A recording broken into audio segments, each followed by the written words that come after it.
கர்த்தருடைய பரிசுத்த நாமத்துக்கு மகிமை உண்டாவதாக. ஆண்டவராகிய இயேசு கிறிஸ்துவின் ஈடு இணையற்ற நாமத்தினாலே உங்கள் யாவரையும் வாழ்த்துகிறேன். கர்த்தர் உங்களையும் உங்கள் பிள்ளைகளையும் நீங்கள் கையிட்டு செய்கிற எல்லாவற்றையும் ஆசீர்வதிப்பாராக.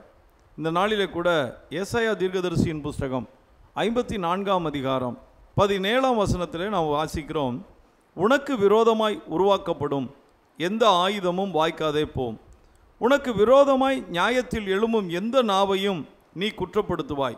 இது கர்த்தருடைய ஊழியக்காரன் சுதந்திரமும் என்னால் உண்டான அவருடைய நீதியுமாய் இருக்கிறது என்று கர்த்தர் சொல்லுகிறார். இதில் நாம் எப்பொழுதுமே எடுத்துக்கொள்ளுகிற ஒரு காரியம் என்னென்னா, உனக்கு விரோதமாய் உருவாக்கப்படும் எந்த ஆயுதமே வாய்க்காது அப்படின்னு சொன்ன உடனே எல்லாருமே சந்தோஷப்படுறாங்க. உடனே ஆமாம் ஆமே நாமேன்னு சொல்லுவாங்க. ஆனால் அநேகருடைய வாழ்க்கையில் பார்த்தீங்கன்னா தோற்று போனவர்களாகவே இருக்கிறார்கள். ஏன் இப்படிப்பட்ட ஒரு தோல்வி வருகிறது? குடும்ப வாழ்க்கையிலே தோல்வி, செய்கிற தொழிலிலே தோல்வி, வியாபாரத்திலே நஷ்டம், தோல்வி, வேலையை இழந்து தோல்வி, தோல்வி மயமாகவே காணப்படுகிறார்கள் கர்த்தருடைய பிள்ளைகள். ஆனால் வேதம் சொல்லுகிறது, உனக்கு விரோதமாய் உருவாக்கப்படும் எந்த ஆயுதமாக இருந்தாலும் சரி அது வாய்க்காதுப்பா அப்படின்னு கர்த்தர் திட்டவட்டமாக சொல்கிறார். ஏன் இப்படிப்பட்ட தோல்வி வருகிறது என்று ஒருத்தர் கூட சிந்திக்கிறதே கிடையாதுங்க. அப்படி தோல்வி வந்தால் உடனே கர்த்தரை குறை சொல்லுகிறவர்களாய் மாறிவிடுகிறார்கள். ஆலயத்தை புறக்கணிக்கிறார்கள். தேவனுடைய சபையை புறக்கணித்து விட்டு தேவனை விட்டு தூரப்பட்டு போனவர்கள் அதிகமாக இருக்கிறார்கள். ஆனால் தோல்வி ஏன் வந்தது என்று சொல்லி அமர்ந்து நிதானித்து தேவனிடத்தில் கேட்டால் கர்த்தர் நிச்சயமாகவே தோல்வியின் காரணத்தை சொல்லிடுவார். உங்களுக்கு தெரியும், எரிகோ மதில்கள் இடிந்தது. 6 நாள் 6 தடவை சுற்றி வந்தார்கள். 7ஆம் நாள் 7 தடவை சுற்றி வந்து 7 கொம்பு எக்காலங்களை 7 ஆசாரியர்கள் ஊதின போது ஜனங்கள் ஆர்ப்பரித்தார்கள். இப்பொழுது அலங்கம் இடிந்து விழுந்தது. ஒரு பெரிய வெற்றி, அதாவது யோசுவாவுக்கு முதல் வெற்றி என்று சொல்லுகிறோம். ஆனால் அதே நேரத்தில் ஆயி என்பது சிறு பட்டணம். அந்த பட்டணத்தை பிடிக்க போகும்போது அங்கே தோல்வியை தழுவுகிறார்கள். என்ன காரணம்? யோசுவா தேவனிடத்தில் போய் கேட்குற, ஆண்டவரே, உனக்கு முன்பாக ஒருவனை எதிர்த்து நிற்பதில்லை என்று சொன்னீரே, நீர் என் கூடவே இருப்பேன்னு சொன்னீங்களே, ஆனால் நீங்கள் என் கூட இருக்கும்போது ஏன் தோல்வி வந்ததுங்கிற போது அப்பொழுது ஆகான் என்பவன் அங்கே பார்த்தீங்கன்னா சாபத்தீடானவைகளை எடுத்து ஒழிச்சு வச்சான். எப்பொழுதுமே கர்த்தருடைய பிள்ளைகள் கர்த்தருடைய கட்டளைகள் கர்த்தருடைய பிரமாணத்தின்படி நடக்க வேண்டும். ஆனால் இந்த நாட்களிலே அது குறைந்து போன ஒரு காலத்திலே நாம் வாழ்ந்து கொண்டிருக்கிறோம். ஏன்னா கடைசி காலம்னு சொல்லுகிறபடி பல போராட்டங்கள், பல பிரச்சனைகள் அவன் ஒழித்து வைத்ததினாலே கர்த்தர் சொல்லிவிட்டார், அவனை முதலாவது எல்லாவற்றையும் அகற்று, அவனையும் அகற்று, அவனோடு கூட எல்லாவற்றையும் அகற்றினால் நீ ஜெயிப்பேன்னு சொல்கிறார். மறுபடியுமாக அவனையும் அவன் குடும்பத்தையும் அவனுடைய பொருள்களையும் எடுத்து ஒரு பெரிய கற்குவியலை குவிக்கிறார்கள். அதன் பிறகு ஆயி பட்டணத்திலே ஒரு வெற்றியை தேவன் கொடுக்கிறார். அதிலிருந்து என்ன புரிகிறது? நம்முடைய வாழ்க்கையில் தோல்வி வரும்போது நாம் தேவனிடத்தில் போக வேண்டும். ஆண்டவரே, ஏன் எனக்கு தோல்வி என்று சொல்லி வேதம் தெளிவாக இருக்கிறது. மத்தேயு எழுதின சுவிசேஷம் 4ஆம் அதிகாரத்தில் நீங்கள் பார்த்தீங்கன்னா, ஆண்டவராகிய இயேசு கிறிஸ்து இப்பொழுது ஊழியத்திற்கு வருகிறார். 40 நாட்கள் அவர் உபவாசிக்கிறார். எடுத்த உடனே 1ஆம் வசனம் சொல்லுகிறது, இயேசு பிசாசினால் சோதிக்கப்படுவதற்கு ஆவியானவராலே வனாந்தரத்துக்கு கொண்டு போகப்பட்டார். அவர் இரவும் பகலும் 40 நாள் உபவாசம் இருந்த பின்பு அவருக்கு பசி உண்டாயிற்று. 40 நாட்கள் இரவும் பகலும் உபவாசிக்கிறார். இப்பொழுது பசி வந்து விட்டது. சோதனைக்காரன் அவரிடத்தில் வந்து, நீர் தேவனுடைய குமாரனையானால் இந்த கல்லுகள் அப்பங்களாகும்படி சொல்லும் என்று சொல்லுகிறான். உடனே கர்த்தர் சொல்லுகிறார், இல்லப்பா, மனுஷன் அப்பத்தினாலே மாத்திரமல்ல தேவனுடைய வாயிலிருந்து புறப்படுகிற ஒவ்வொரு வார்த்தையினாலும் பிழைப்பான் என்று எழுதியிருக்கிறதே. நன்றாக கவனியுங்கள். 40 நாட்கள் உபவாசம் இருந்து முடித்த உடனே சோதனைக்காரன் வருகிறான் வேதம் சொல்லுகிறது. அவனுக்கு பேரே சோதனைக்காரன் தான். அதனால தான் ஆண்டவர் ஜெபம் பண்ண சொல்லிக் கொடுக்கும்போது மத்தேயு 6ஆம் அதிகாரத்தில் 13ஆம் வசனம், சோதனைக்குட்படாதபடிக்கு ஜெபம் பண்ணுங்கள்னு சொல்லும்போது என்ன சொல்கிறாரு? அந்த 6ஆம் அதிகாரம் 13ஆம் வசனத்தை பாருங்கள், எங்களை சோதனைக்குட்பட பண்ணாமல் தீமையிலிருந்து எங்களை ரட்சித்துக் கொள்ளுன்னு ஒரு ஜெபமே நீ பண்ணணுங்கிறார். ஏன் சோதனைக்குட்படக்கூடாது? நமக்கு சோதனை, இந்த உலகத்தில் சோதனைகள் வருகிறது. சோதனையோடு கூட தப்பிக்கொள்ளும்படியான போக்கையும் தேவன் உண்டாக்குகிறார். ரெண்டும் இருக்கிறது. ஆனால் அதே நேரத்தில் இந்த சோதனையில் விழுந்து போனவர்கள் அநேகர், பின்மாற்றம் அடைந்தவர்கள் அநேகர். சோதனை உண்டா? நிச்சயமாக தேவன் பொல்லாங்கினால் சோதிக்கிறவர் அல்ல. யாக்கோபு அப்படி தான் எழுதுகிறார், அவர் பொல்லாங்கினால் சோதிக்கிறவர் அல்லப்பா. ஒருவரையும் அவர் சோதிக்க மாட்டார். அவன் தன் தன் சுய இச்சையினால் இழுக்கப்பட்டு சோதிக்கப்படுகிறான். சோதிக்கப்பட்டு அந்த பாவத்தினாலே பாவம் கற்பம் தரித்து மரணத்தை பிறப்பிக்கிறது என்று சொல்லுகிறார். அப்போ சோதனை என்பது இன்றைக்கு நம்முடைய வாழ்க்கையில் கூட சில நேரங்களிலே சத்துரு வந்து சோதிக்கிறான். நாம் வந்து உண்மையாக இருக்கிறோமா, பரிசுத்தமாக இருக்கிறோமா, நீதியாக வாழ்ந்து கொண்டு இருக்கிறோமா, மற்றவர்களுக்கு நியாயம் செய்கிறோமா, எல்லார் மேலும் இரக்கமாக இருக்கிறோமா என்று சொல்லி ஒரு சோதனை நம்முடைய வாழ்க்கையில் வருகிறது.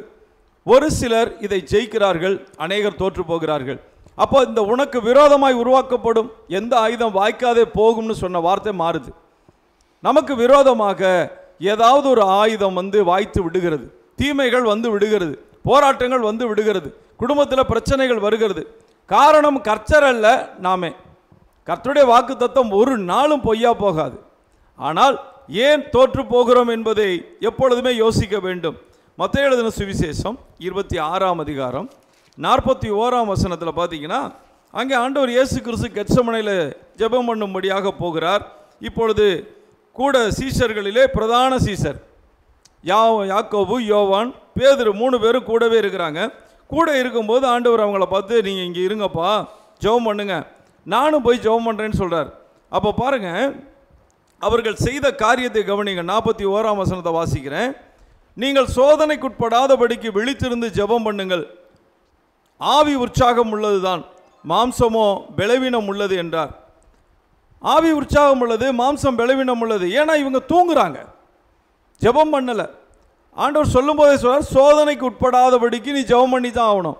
நமக்கு விரோதமாய் ஆயுதங்கள் வாய்க்காதே போக வேண்டுமானால் நம்முடைய வாழ்க்கையில ஜெபமே பிரதானம். இன்றைக்கு அநேகருடைய வாழ்க்கையில் ஜெபம் இல்லை இல்லையா? ஜெபம் தான் குறைஞ்சிக்கிட்டே போகுது பாருங்கள். இந்த கடைசி காலம்னு சொல்கிறோம். எல்லா கிறிஸ்தவருடைய வாழ்க்கையிலும் 90% பார்த்தீங்கன்னா ஜெபம் கிடையாது. ஜெபம் குறைஞ்சிக்கிட்டே வருது. ஜெப நேரத்தை வேலை இருக்குதுன்னு சொல்லி ஒரு பக்கம் போகிறாங்க.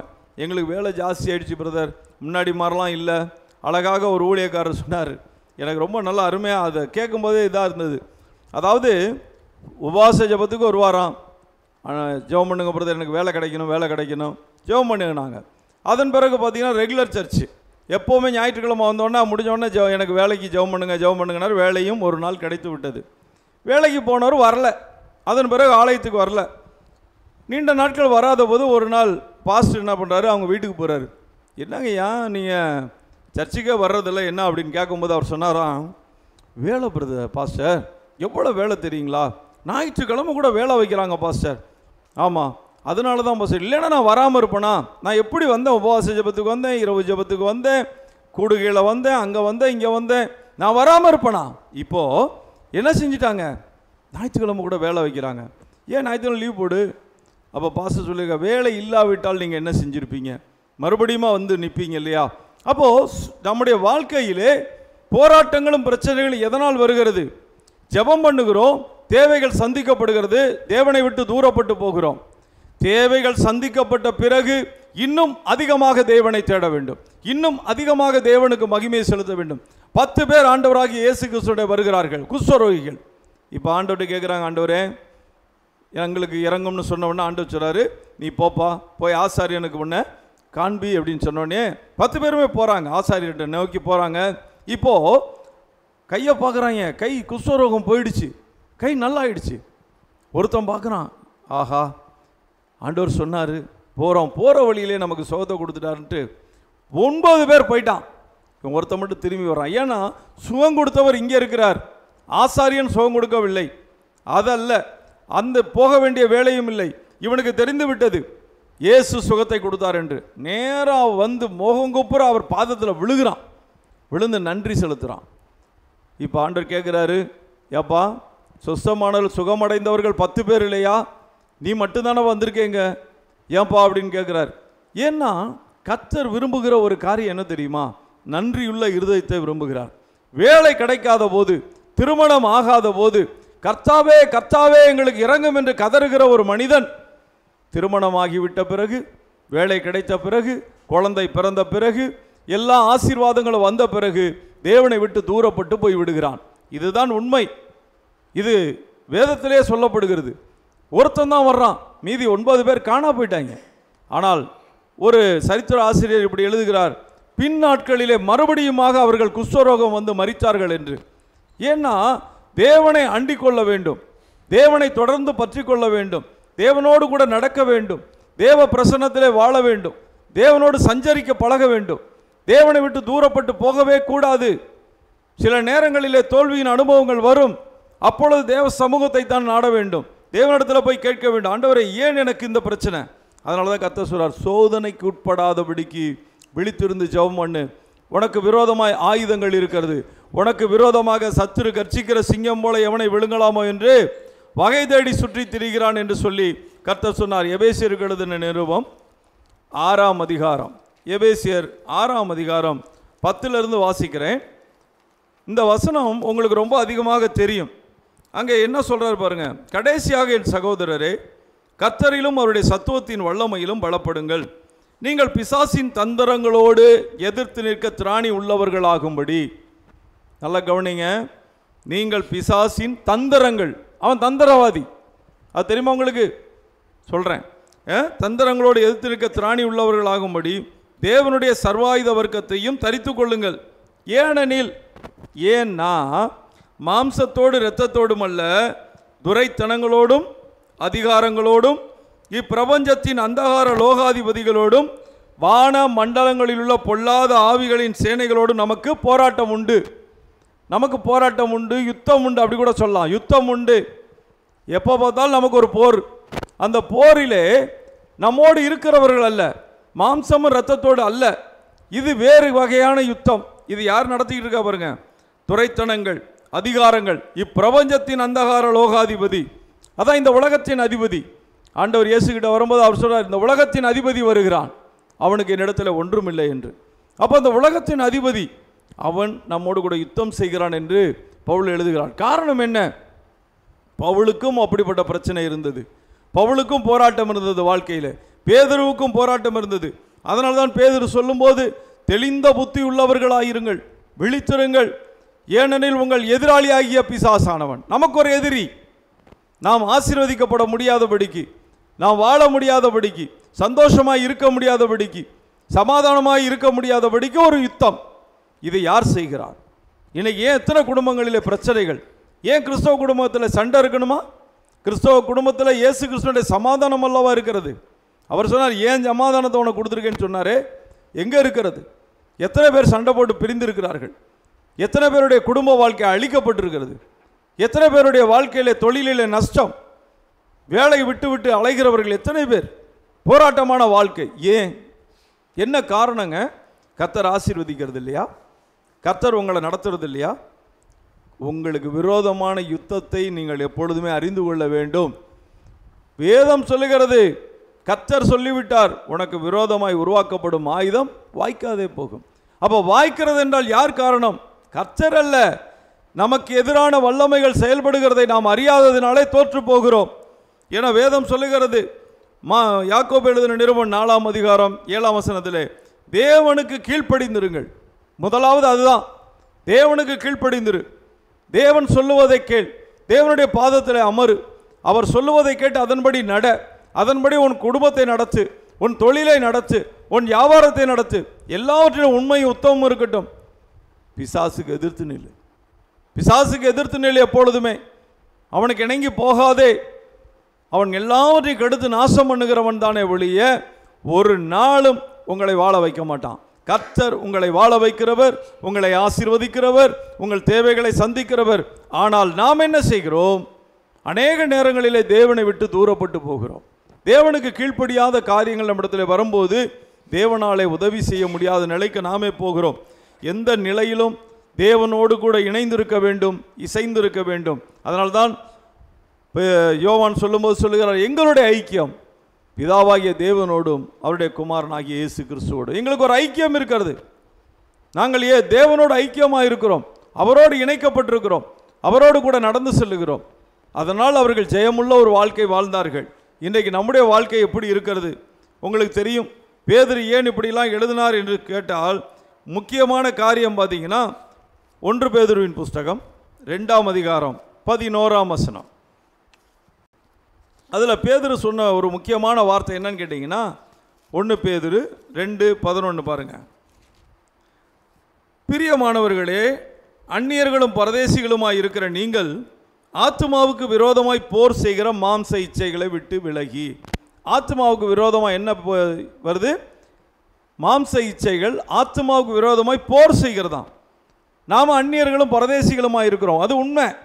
எப்பொழுது இயேசு வருவார், எப்பொழுது அவர் வருகையிலே எடுத்துக்கொள்ளப்படுவோம் என்று சொல்லி அவரை எதிர்நோக்கி தான் சபை இருக்கிறது, தேவனுடைய பிள்ளைகள் இருக்கிறார்கள். ஆனால் ஒரு யுத்தம் நடந்து கொண்டே இருக்கிறது, மாம்சத்தோடும் இரத்தத்தோடும் அல்ல, அதிகாரத்தோடு துரைத்தனங்களோடும். சொன்னபடி நமக்கு பார்த்துங்க, நம்முடைய ஆத்மாவுக்கு விரோதமாய் போர் செய்கிற மாம்ச இச்சைகள், அதுக்கு நம்மோடு யுத்தம் பண்ணிக்கிட்டே தாங்க இருக்கும். அதில் எப்படி தப்பிச்சு போகிறது? ஏன் இதை பேதுரு சொல்கிறாருன்னா, பேதுரு இதில் மாட்டினார். யாத்திரை மத்தேயு எழுதின சுவிசேஷம் 26ஆம் அதிகாரத்தில் பாருங்கள், மறுதளிக்கிற ஒரு காரியம் சம்பவம் உங்களுக்கு எல்லாருக்கும் நல்லா தெரியும்.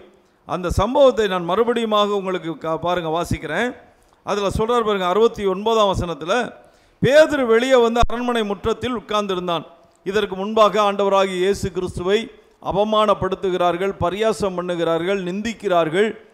வேதனையுள்ள ஒரு நேரம் அது. அரண்மனையில் என்ன நடக்கும்னு வந்து நின்று பார்த்துட்டு இருக்கார். ஏன்னா அதற்கு முன்னாடி அவர் சொல்கிறார், உங்களுக்கு எதுவும் நடக்காத ஆண்டவரே, என்ன நடந்துருமா, நான் இருக்கேன் இல்லைங்கிறார். ஏன்னா நான் இருக்கேன், நான் பார்த்துக்கிடுவேன், உங்களுக்கு இதெல்லாம் சம்பவிப்பது இல்லைன்னு சொல்கிறார். அப்போ தான் ஆண்டவர் சொல்லுகிறாரு, அப்பாலே போ சாத்தான் என்றார். அதுக்கு முன்னாடி கொஞ்ச நேரம் தான் என்ன சொல்கிறாரு, நீர் ஜீவனுள்ள தேவனுடைய குமாரனாகிய கிறிஸ்து. ஏன்னா என்னை யாருன்னு சொல்கிறீங்கப்பா, நீங்கள் என்ன சொல்கிறீங்க, என்னை பற்றி உங்களுக்கு தெரியுதான்னு கேட்கும்போது பேதுரு மட்டும் தான் சொல்கிறார். அப்போ இது உனக்கு வந்து மாம்சம் ரத்தம் வெளிப்படுத்தலை, தேவனே வெளிப்படுத்தினார் சொல்லிட்டு அடுத்த நிமிஷமே சொல்கிறார், இதெல்லாம் நமக்கு இந்த சிலுவை மரணமெல்லாம் சம்பவிக்க தேவையே இல்லை, நாங்கள் இருக்கிறோம், நாங்கள் எப்படிப்பட்ட ஆளுக தெரியுமா, வெட்டி தள்ளிட மாட்டோமாங்கிறார். ஆண்டவர் சொல்கிறார், இல்லைப்பா நீ தான் மறுதளிக்க போகிற, நீ தான் என்னை நீ மறுதளிக்க போகிறேன்னு சொன்ன பிறகு தான் அரண்மனை முற்றத்தில் உட்கார்ந்திருந்தான். அப்பொழுது வேலைக்காரி ஒருத்தர் அவனிடத்தில் வந்து, நீயும் கலிலேயனாகிய இயேசுவோட கூட இருந்தாய் என்றால். அதற்கு அவன், நீ சொல்லுகிறது எனக்கு தெரியாது என்று எல்லாருக்கும் முன்பாக மறுதளித்தான். ஒவ்வொரு வசனத்தையும் ஒவ்வொரு வார்த்தையும் கவனமாக பாருங்கள். எல்லாருக்கும் முன்பாக அவன் மறுதளிக்கிறான். அவன் வாசல் மண்டபத்திற்கு போனபோது வேறொருத்தி, ஒரு ஆண் கூட இல்லைங்க, ஒரு பெண்ணு பார்த்துட்டு அவனை கண்டு, இவனும் நசரேயனாகிய இயேசுவோட கூட இருந்தான் என்று அங்கே இருந்தவர்களுக்கு சொன்னாள். அவனோ, அந்த மனுஷனை நான் அறியேன். அடுத்து சொல்கிறான் பாருங்க, அந்த மனுஷனை நான் அறியேன் என்று ஆணையிட்டு மறுபடியும் மறுதளித்தான். எத்தனை வருஷம் கூட இருந்தான்? 3.5 வருஷம். முதலாவது அந்திரேயா போய் அவங்க அண்ணன் பேதுருவை கூட்டு வந்து அறிமுகப்படுத்துகிறான். அந்த நாள்லேருந்து கூட இருந்தவன், 3.5 ஆண்டுகள் அவரோடு நிழல் போல நடந்தவன், யபீருவின் மகளை உயிரோடு எழுப்பும்போது கூட இருந்தவன், மேலே மலையிலே மறுரூப மலையிலே அங்கே ஆண்டவராகிய இயேசு கிறிஸ்துவினுடைய மகிமையை கண்டவன், மோசேயை பார்த்தான், எலியாவை பார்த்தான். அதெல்லாம் தரிசனமாக இவன் கண்டுவிட்டு சொன்னான், ஆளுக்கு ஒரு கூடாரத்தை போடுவோம், இங்கே இருப்போம் என்று சொல்லி எல்லா இடங்களிலும் இவர்களை பிரத்யட்சமாய் ஆண்டவர் இயேசு கூடவே வச்சிருந்தார். நல்லா யோசிச்சு பாருங்க. அப்போ கூடவே இருந்தவன், கூடவே நடந்தவன், ஆனால் இப்பொழுது எனக்கு யாருன்னே தெரியாது என்று சொன்னதோடு மாத்திரமல்ல, அந்த இடத்துல மறுபடியும் மறுதளிக்கிறான். சற்று நேரத்திற்கு பின்பு அங்கே நின்றவர்கள் பேதுருவிடத்தில் வந்து, மெய்யாகவே நீயும் அவர்களில் ஒருவன், உன் பேச்சு உன்னை வெளிப்படுத்துகிறது என்றார்கள். அப்பொழுது அவன் அந்த மனுஷனை அறியேன் என்று சொல்லி சபிக்கவும் சத்தியம் பண்ணவும் தொடங்கினான். உயிர் பயம். அதன் பிறகு சரித்திர ஆசிரியர்கள் சொல்லுகிறார்கள், தலைகளாக பேதுரு சிலுவையில் அறைய சொன்னார் என்றும் அறைந்தார்கள் என்றும் சொல்லி. ஏன்னா இவனை குறித்து தான் ஆண்டவர் சொன்னார், கோதுமையை சுலகிலே புடைக்கிறதை போல சாத்தான் உங்களை புடைப்பதற்கு உத்தரவை கேட்டுக்கொண்டான். நான் புடைக்க வேணான்னு சொல்லலை, உன் விசுவாசம் ஒளிந்து போகக்கூடாதபடிக்கு நான் உனக்காக வேண்டிக் கொண்டேன்னு சொன்னார். அப்போ அப்படிப்பட்ட ஒரு சுலகிலே புடைக்கப்படுகிறதை போல தேவனுடைய பிள்ளைகள் சில நேரம் புடைக்கப்படும் போது கர்த்தருக்காக வைராக்கியமாக இருக்க வேண்டும். ஆனால் கூடவே இருந்தவன், அவரோடு கூட நடந்த ஒரு மனிதன் இன்றைக்கு என்ன செய்கிறான்? எல்லாம் மறுதளித்து எனக்கு தெரியாது என்று சொல்லி சபிக்கவும் சத்தியம் பண்ணவும் தொடங்கினான். அப்பொழுது பேதுரு, சேவல் கூவுகிறதற்கு முன்னே நீ என்னை 3 தரம் மறுதளிப்பாய் என்று இயேசு தன்னிடத்தில் சொன்ன வசனத்தை நினைத்து கொண்டு வெளியே போய் மனங்கசந்து அழுதான். மனங்கசந்து. எப்பொழுதுமே சரி, தேவனுடைய பிள்ளைகள் தோல்வியின் அனுபவங்கள் எப்பொழுது வருகிறது பாருங்களேன். வெற்றியுள்ள வாழ்க்கை வாழ வேண்டும், ஆனால் தோற்று போகிறோம். என்ன? உயிர் பயம், தேவனுக்கு கீழ்ப்படிந்து தேவனுடைய பிரமாணத்தின்படி நடந்து என்ன நடந்தாலும் சரி நான் ஆண்டவரை விட்டு விலக மாட்டேன், என்ன வேணாலும் வரட்டும் பார்த்து கொள்ளலாம் என்கிறவன் ஜெயிப்பான். ஆனால் கொஞ்சம் இணக்கமாக அல்லது பயத்தோடு இருக்கிறவன் தோற்று போய்விடுவான். ரெண்டாவது செய்த ஒரு தவறு பார்த்தீங்கன்னா மறுதளித்தது ஒன்று. யோவான் எழுதின சுவிசேஷம் 21ஆம் அதிகாரம் அங்கே பாருங்கள், 1ஆம் வசனத்திலிருந்து வாசிக்கிறேன். அதில் என்ன செய்கிறார் பாருங்க. மறுபடியுமாக இவைகளுக்கு பின்பு இயேசு திபேரியா கடற்கரையிலே மறுபடியும் சீசர்களுக்கு தம்மை வெளிப்படுத்தின விவரமாவது, சீமோன் பேதுருவும் திதிமு எனப்பட்ட தோமாவும் கலிலேயா நாட்டில் உள்ள கானா ஊரானாகிய நாத்தான்வேலும் செபதேயின் குமாரரும் அவருடைய சீசரில் வேறு 2 பேரும் கூடியிருக்கும் போது, எல்லாரும் கூடி இருக்கிறாங்க. இப்போ என்ன நடக்குது பாருங்க. சீமோன் பேதுரு மற்றவர்களை நோக்கி, எல்லாரையும் பார்த்து சீமோன் பேதுரு தான் சொல்றார். என்ன சொல்றாரு? மீன் பிடிக்க போகிறேன் என்றான். அதற்கு அவர்கள், நாங்களும் உம்முடனே கூட வருகிறோம் என்றார்கள். அவர்கள் புறப்பட்டு போய் உடனே படவேறினார்கள். அந்த ராத்திரியில் அவர்கள் ஒன்றும் பிடிக்கவில்லை. அதன் பிறகு வெறும் ஆளாக வர்றாங்க. பிடிக்க போகிறேன்னு சொன்னது யார்? பேதுரு. கூட எல்லாரும் சேர்ந்தானுங்க. ஆனால் பேதுருக்கிட்ட தான் பிரத்யட்சமாக ஆண்டவர் தனிப்பட்ட முறையில் சொன்னார், நீ மனுஷனை பிடிக்கிறவனாக இருப்பாயினார். மனுஷனை பிடிக்க போகிற, நீ மீன் பிடிக்க போக மாட்டேங்கிறார். அப்போ பழைய பின்மாற்றமான ஒரு வாழ்க்கை. இன்றைக்கு அநேகருடைய வாழ்க்கையிலே தோல்வி எப்பொழுது வருகிறது? ஆண்டவராகிய இயேசு கிறிஸ்துவை விட்டு தூரப்பட்டு போகும்போது தோல்வி, அவரை விட்டு மறுதளிக்கும் போது தோல்வி, பின்மாற்றம் அடையும் போது தோல்வி நம்முடைய வாழ்க்கையிலே வருகிறது. எந்த சூழ்நிலை நம்மை ஆராய்ந்து பார்க்க வேண்டும். தேவனோடு உள்ள உறவை ஒவ்வொரு நாளும் சரிப்படுத்திக் கொள்ள வேண்டும். தவறு செய்யாதவர்களே கிடையாது. யாராக இருந்தாலும் சரி, காலையில் எழுந்தாலும் சரி, நடந்து செல்லும் போதும் சரி, நம்மை ஆராய்ந்து பார்க்க வேண்டும்.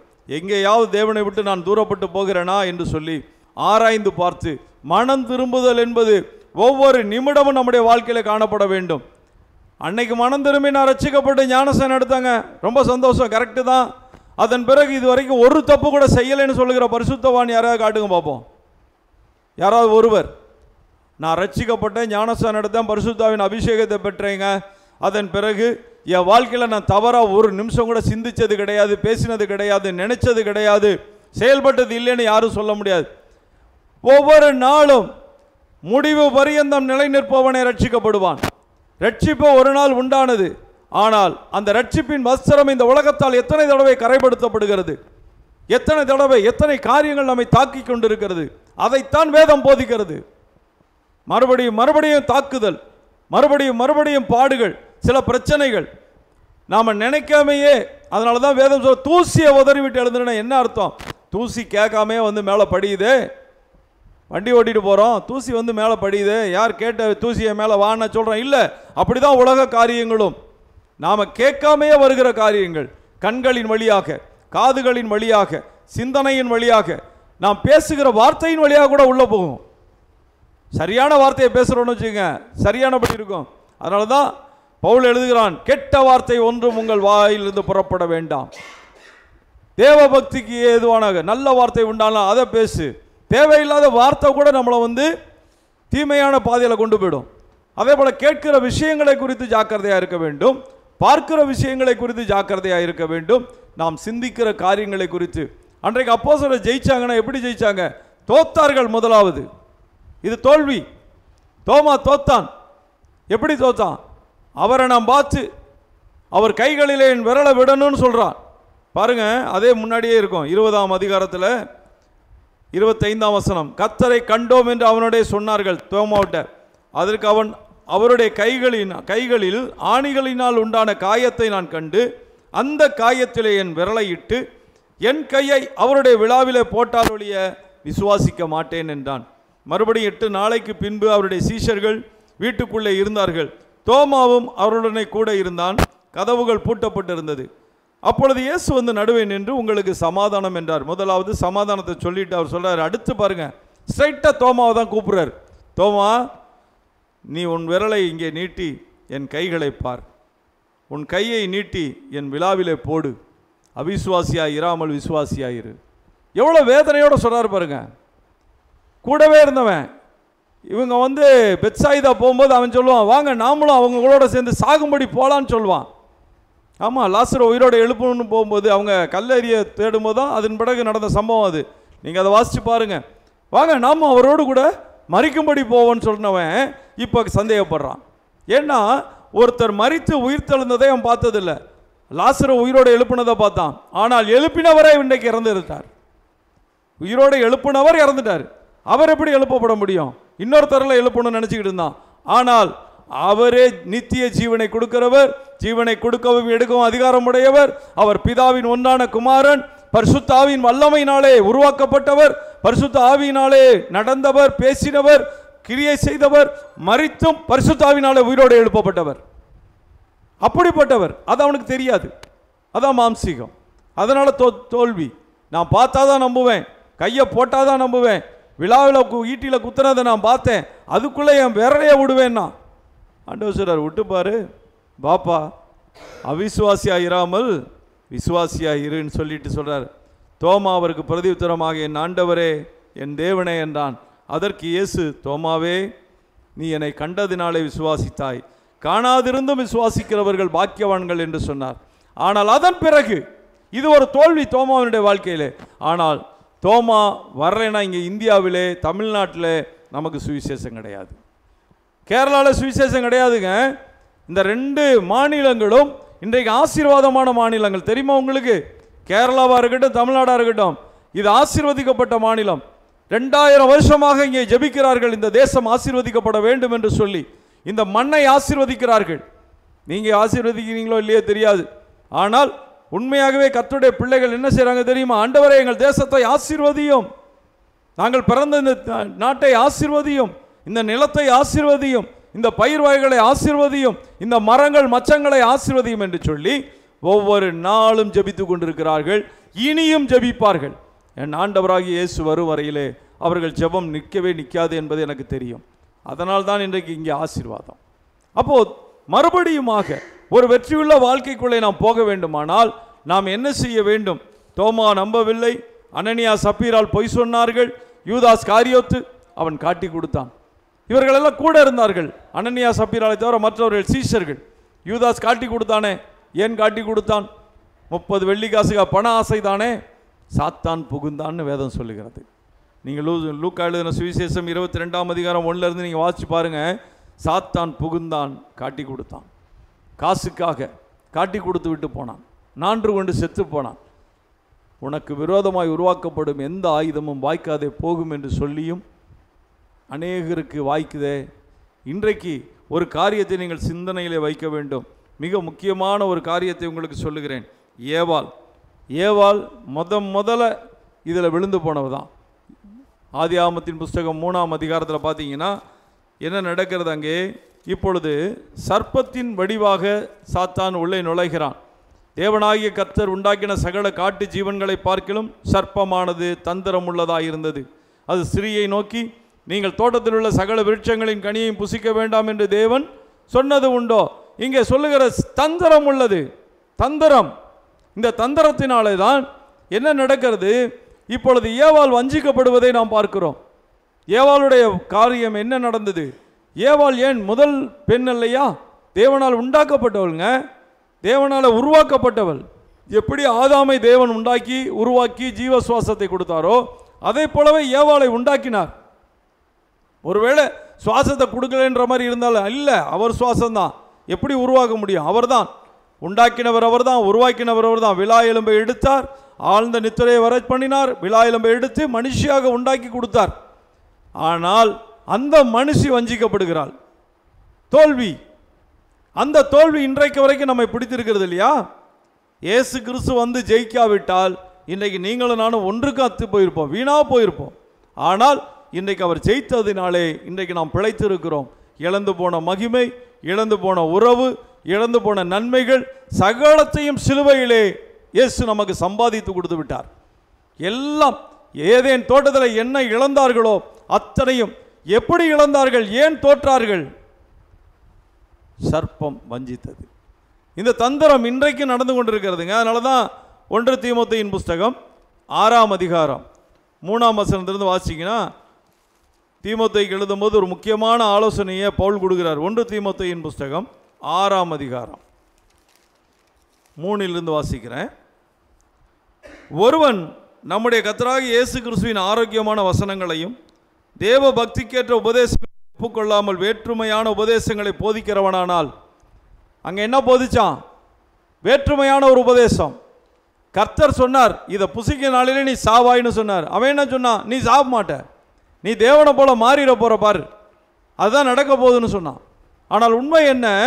தேவனுடைய வார்த்தை பொய்யா போகாது. ஆனால் இவன் சொன்னது பொய். பொய்யை உண்மையை போல பேசி ஏவாளை வஞ்சித்தான். இன்றைக்கும் அநேகர் இப்படி இருக்கிறார்கள்.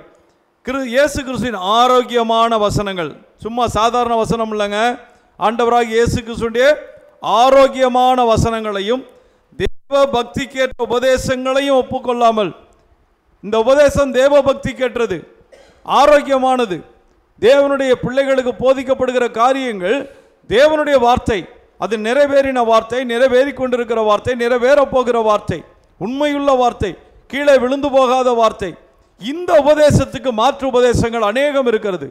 எத்தனை லட்சக்கணக்கான உபதேசங்கள், எத்தனை மாறுதலான கருத்துக்களை பதிவிடுகிறார்கள் தெரியுமா? இயேசுவை குறித்து எவ்வளவு தவறான பேச்சு பேசுகிறார்கள். எல்லாம் சரி, அதைத்தான் இங்கே சொல்லுகிறார்.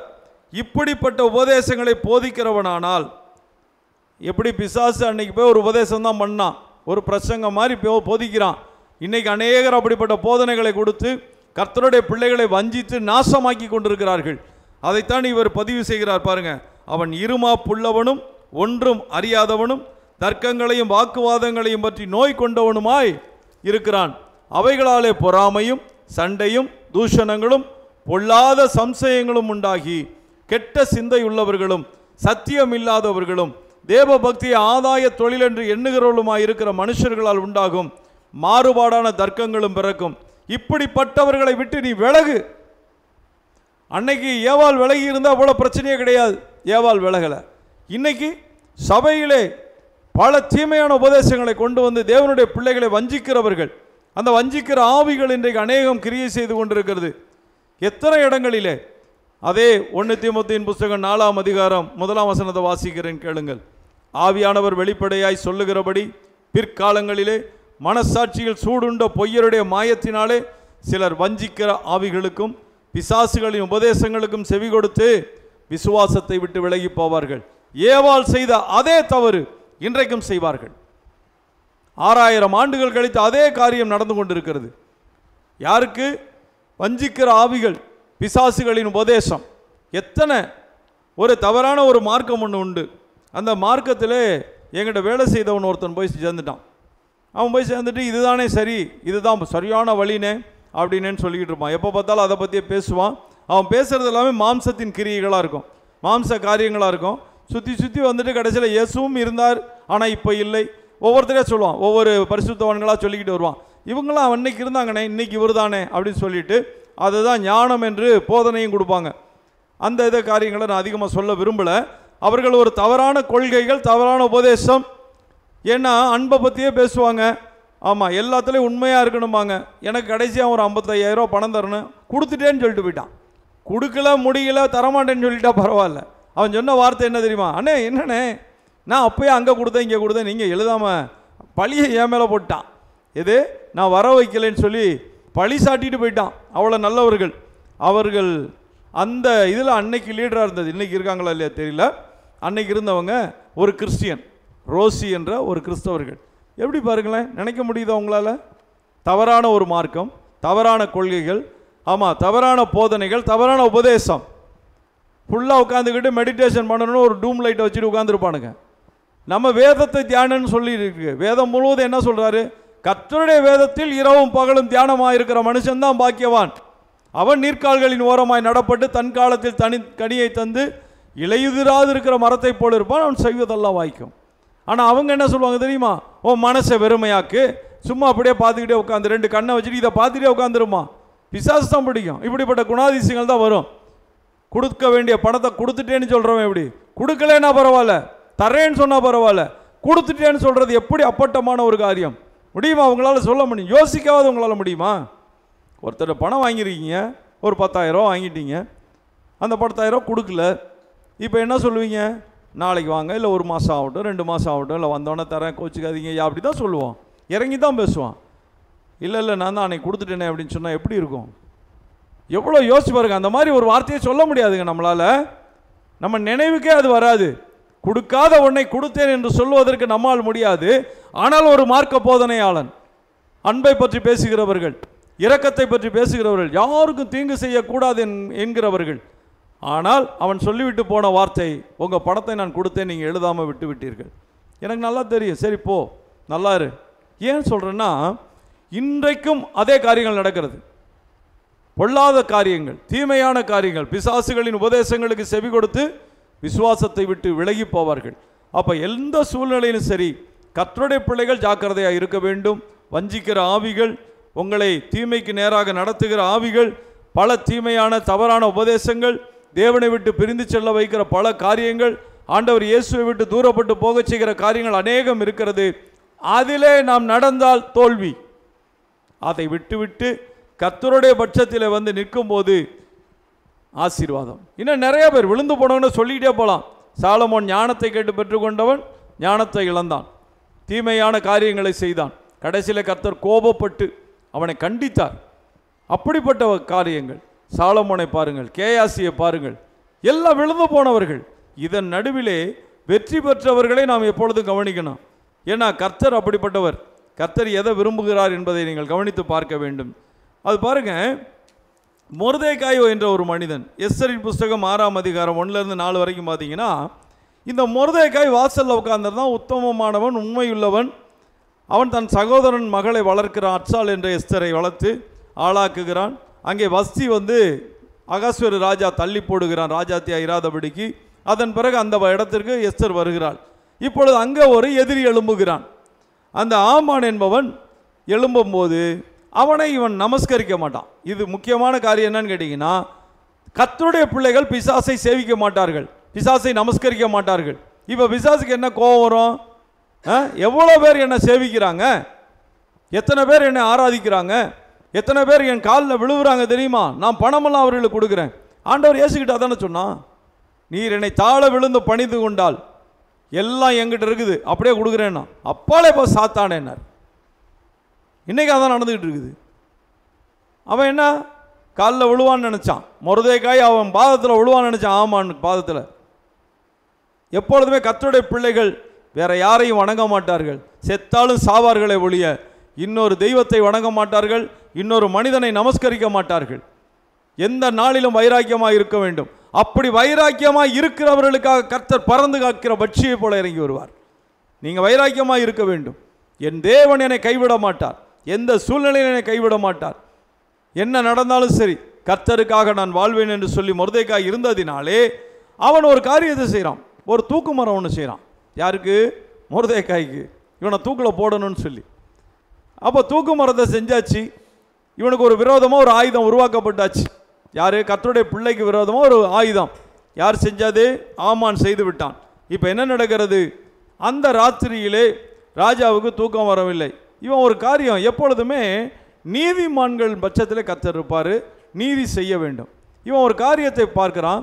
அகாஸ்வேரு ராஜாவை மேலே 2 பேர் வந்து எப்படியாவது ராஜாவை கொலை செய்யணும் திட்டம் போடுறானுங்க. அது இவனுக்கு தெரிஞ்சவனை சொல்லி கொடுக்குறான். அவர்களை கைது செய்கிறாங்க. உண்மைன்னு அது தெரிஞ்சது, அவங்கள கொண்டுட்டாங்க. இது நாளாகம புஸ்தகத்திலே நடவடிக்கைகள் புஸ்தகம், அது எழுதப்படுகிறது. எப்பொழுதுமே ராஜா எந்த ஒரு காரியமாக இருந்தாலும் சரி, நீங்கள் இப்போ கூட பார்த்தீங்கன்னா, இப்போ சட்டசபையோ பார்லிமெண்ட்டோ பாருங்களேன், எல்லாமே பதிவு செய்யப்படும். வேண்டான்னு சொன்னால் அதை டெலீட் பண்ணுவாங்க, இல்லைன்னா எழுதுறத அடிச்சிருவாங்க. அப்போ மற்ற எல்லா காரியங்களும் அவங்க பேசுகிற ஒவ்வொரு காரியமுமே எழுதப்படும். அப்படி அது எழுதப்பட்டிருக்கு. அவனை கனம் பண்ணலை, யாரை? மொர்தெகாயை கனம் பண்ணலை. அப்போ ஆமான் இவன் என்ன நினைக்கிறான்? தன்னைத்தான் ராஜா கனம் பண்ணுவார்னு. எப்பொழுதுமே தேவன் ஒரு நாளும் தன்னுடைய பிள்ளைகளை கீழவே விடமாட்டார். எத்தனை ஆயுதங்கள் உருவானாலும் சரி, அதை தேவன் முறித்து போடுகிற தேவனாக இருக்கிறார். நிச்சயமாகவே உங்களுக்காக வழக்காடுகிற தேவன், உங்களுக்காக யுத்தம் செய்கிற தேவன், உங்களுக்காக தூதர்களை இறங்க பண்ணுகிற தேவன். எசேக்கியாவுக்காக 1,85,000 பேரை சங்கரிக்கும்படி தூதனை அனுப்பின தேவன் தானே. ஆசா ராஜாவுக்காக யுத்தம் பண்ணின தேவன் தானே. சேரா என்ற எத்தியோப்பியன் 10 லட்சம் பேரோடு வரும்போது அவன் மகன் யோசபாத்துக்காக கர்த்தரை இறங்கி அந்த இடத்துல யுத்தம் பண்ணினாரே. மோவாபியரும் அம்மோனியரும் சேயீர் மலை தேசத்தாரும் ஒருவருக்கு விரோதமாய் ஒருவர் வெட்டுண்டு விழுந்து செத்தார்களே. காரணம் என்ன? கர்த்தரின் பட்சத்தில் நீங்கள் இருந்தால் கர்த்தர் உங்கள் பட்சத்தில் இருப்பார். நீங்கள் கர்த்தரோடு இருந்தால் அவர் உங்களோடு இருப்பார். நீங்கள் கர்த்தரை தேடினால் அவர் உங்களுக்கு தென்படுவார். கர்த்தர் ஆசீர்வதிக்கிற தேவன். இப்பொழுது அந்த இடத்துல ஒருவன் சொல்லுகிறான், இந்த மொர்தெகாய் தான் நன்மை செய்தவன். மொர்தெகாயை போய் கனம் பண்ணுன்னு சொல்லும்போது, இவன் ஒரு தூக்கு மரத்தை செய்து வைத்திருக்கிறான் அவனுக்கு என்று சொல்லுவார்கள். அந்த தூக்கு மரத்திலேயே ஆமானை தூக்கி போட சொல்லுவான் அகாஸ்வேரு ராஜா. இப்போ பாருங்க, எத்தனை அற்புதமான காரியம் பாருங்க. தேவன் தம்முடைய பிள்ளைகளை ஒரு நாளும் கைவிட மாட்டார். ஆனால் நீங்கள் எப்படி இருக்க வேண்டும்? உங்களுக்கு விரோதமான ஆயுதம் வாய்க்காதே போக வேண்டுமானால் நீங்கள் தேவனுக்கு பிரியமாக இருக்க வேண்டும். தானியேலுக்கு விரோதமாக எல்லாரும் எழுந்தார்கள். இன்றைக்கு கூட சில அலுவலகங்களே அது நடந்து கொண்டு தான் இருக்கிறது. அநேக இடங்களிலே அதை பார்க்க முடிகிறது. கர்த்தருடைய பிள்ளைகளுக்கு விரோதமாக எழும்புகிறவர்கள். ஆனால் கர்த்தர் கைவிடாத தேவன். தானியேலுக்காக எல்லாரும் எழுந்தார்கள். என்ன நடந்தது? தானியேலின் பட்சத்தில் கர்த்தர் இருந்தார். அவன் எப்பொழுதும் போல ஜபிக்கிறவனாக தான் இருந்தான். அந்த ஜபத்தை விடவில்லை. அதைத்தான் நான் சொல்லுகிறேன் மறுபடியும். ஜபத்தை விட்டுறாதீங்க. ஜெபிங்க. நேரம் கிடைக்கும் போதெல்லாம் ஜெபம் பண்ணுங்க. அதிகாலையில் ஜெபம் பண்ணுங்க, மத்தியானத்தில் ஜெபம் பண்ணுங்க, மாலையில் ஜெபம் பண்ணுங்க, ஆஃபீஸ் முடிஞ்சு வீட்டுக்கு வந்தால் ஜெபம் பண்ணுங்க, ராத்திரி படுக்க போகும்போது ஜெபம் பண்ணுங்க, குடும்பமாக எல்லாரும் சேர்ந்து ஜெபம் பண்ணுங்க, தனியாக இருந்தால் ஃப்ரெண்ட்ஸோடு சேர்ந்து ஜெபம் பண்ணுங்க, ஐக்கியமாக இருந்தால் தேவ பிள்ளைகள் ஐக்கியப்பட்டு ஜெபம் பண்ணுங்க. ஜெபத்தை விட்டுறாதீங்க. ஜெபத்தை மட்டும் தள்ளி போட்டுறாதீங்க. உங்களுடைய ஜெப வாழ்க்கை ரொம்ப ரொம்ப ரொம்ப முக்கியம். ஜெப வாழ்க்கை என்பதை விட தேவனோடு பேசுகிற வாழ்க்கை. நேரம் கிடைக்கும் போதெல்லாம் தேவன்கிட்ட பேசுங்க. அமைதலாக இருக்காதீங்க. அப்படி நீங்கள் ஜெபிக்கும் போது கர்த்தர் உங்களுக்காக இறங்கி வருவார். கர்த்தர் உங்களுக்காக வழக்காடுவார். கர்த்தர் உங்களை உயர்த்துகிற தேவன், பரிந்து பேசுகிற தேவன் அல்ல, உங்களை ஆசீர்வதிக்கிற தேவன். எல்லா நன்மைக்கும் அவர் காரணமானவராக இருக்கிறார். அப்போ தானியேலுக்காக என்ன நடந்தது? கர்த்தர் இறங்கி வந்து சிங்கத்தின் வாயை கட்டிப்பட்டார். உங்களுக்கு நல்லா தெரியும், நீங்கள் அந்த பகுதியெல்லாம் படிச்சிருப்பீங்க. ஆமாம், அவனுடைய ஜெப வாழ்க்கை, அவன் உண்மையுள்ளவனாக இருந்தான், நீதி உள்ளவனாக இருந்தான், நீதிகேடு செய்யாதவனாக இருந்தான்.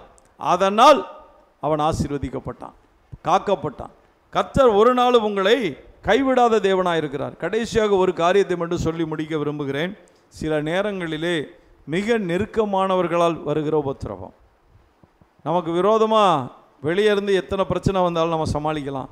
ஆனால் சில நேரங்களிலே குடும்பத்தில் பெத்த பிள்ளையே எதிரியாக எழும்புகிறதுக்கு பார்த்தீங்களா? அப்சலோம் தாவீதுக்கு விரோதமாக எழும்பினா இல்லையா? அப்படிப்பட்ட காரியங்கள், அப்படிப்பட்ட சூழ்நிலைகள் தான் நமக்கு போராட்டமான ஒரு காரியம். அதிலிருந்து கர்த்தர் காப்பாற்றுகிற தேவனாக தான் இருக்கார் எப்பொழுதுமே. சரி, தாவீது என் இருதயத்துக்கு ஏற்றவன் தான் கர்த்தர் சொன்னார். அப்போ தாவீதின் மகன் தேவனுக்கு பிரியமானவனாக இருந்தால் ராஜாவாக இருப்பான். ஆனால் என்ன செஞ்சிட்டான்? தேவனை விட்டு தூரப்பட்டு போயிட்டான்.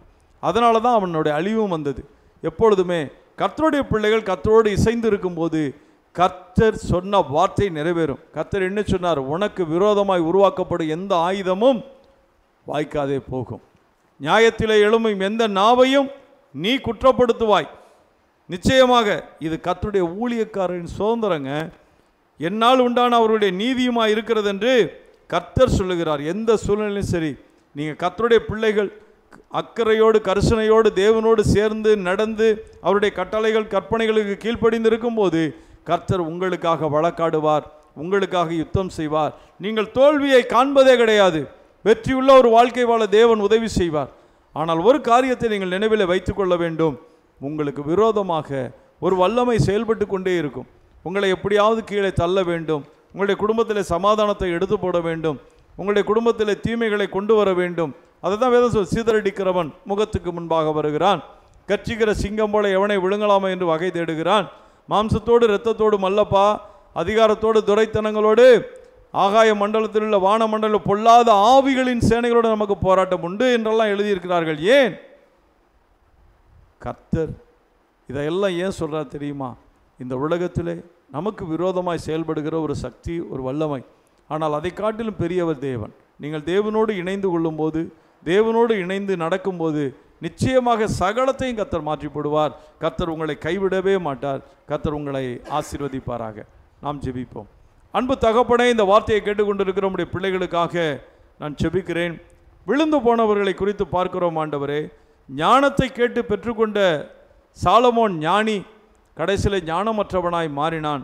அநேகம் ஸ்திரீகளின் மேலே ஆசை வைத்து எல்லாவற்றையும் இழந்து போனதை நாங்கள் பார்க்கிறோம் ஆண்டவரே. கேயாசி ஊழியத்தை இழந்தான் ஆண்டவரே. யூதாஸ் காரியத்து அப்போஸ்தல பட்டத்தையே இழந்தான் ஆண்டவரே. தகப்பனே, உம்முடைய பிள்ளைகள் ஒருவர் கூட எதையும் இழந்து போகாதபடிக்கு வெற்றியுள்ள ஒரு வாழ்க்கை வாழ தேவன் அனுக்கிரகம் செய்யும்படியாய் செபிக்கிறையா. இன்றைக்கு எத்தனையோ குடும்பங்கள் பிரிந்து போயிருக்கிறதப்பா. அநேகருக்கு குழந்தை இல்லாமல் இருக்கிறது. அநேகருடைய குடும்பத்தில் தோல்வியின் அனுபவங்கள், கடன் பிரச்சனை, பாடுகள், உபத்திரவங்கள், வியாதியின் படுக்கை. தகப்பனீர் தயவாய் இறங்கி நீர் யார் என்பதை வெளிப்படுத்தும்படியாய் செபிக்கிறையா. பரிசுத்தவான்களுக்கு உம்மை வெளிப்படுத்தி ஆசீர்வதித்த தேவன், யுத்தம் பண்ணின தேவன், வழக்காடின தேவன், குழந்தையை கொடுத்தவர் ஆண்டவரே, கடன்களை அடைத்தவர் நீர் ஆண்டவரே, விளையச் செய்கிறவர், வர்த்திக்க பண்ணுகிறவர், விருத்தியடைய செய்கிற தேவன் என்று இந்த பரிசுத்த வேதம் சொல்லுகிறது. இதை நாங்கள் விசுவாசிக்கிறோம். இந்த வார்த்தையின்படியே ஒவ்வொருவருடைய வாழ்க்கையும் நன்மையும் கிருபையும் தொடரும்படி ஜெபிக்கிறேன். ஆசீர்வதிங்கப்பா, ஆசீர்வதிங்க. இயேசு கிறிஸ்துவின் நாமத்தில் ஜெபிக்கிறேன் நல்ல பிதாவே. ஆமேன், ஆமேன், ஆமேன். கர்த்தர் உங்களை ஆசீர்வதிப்பாராக. God bless you. Praise the Lord. Praise the Lord.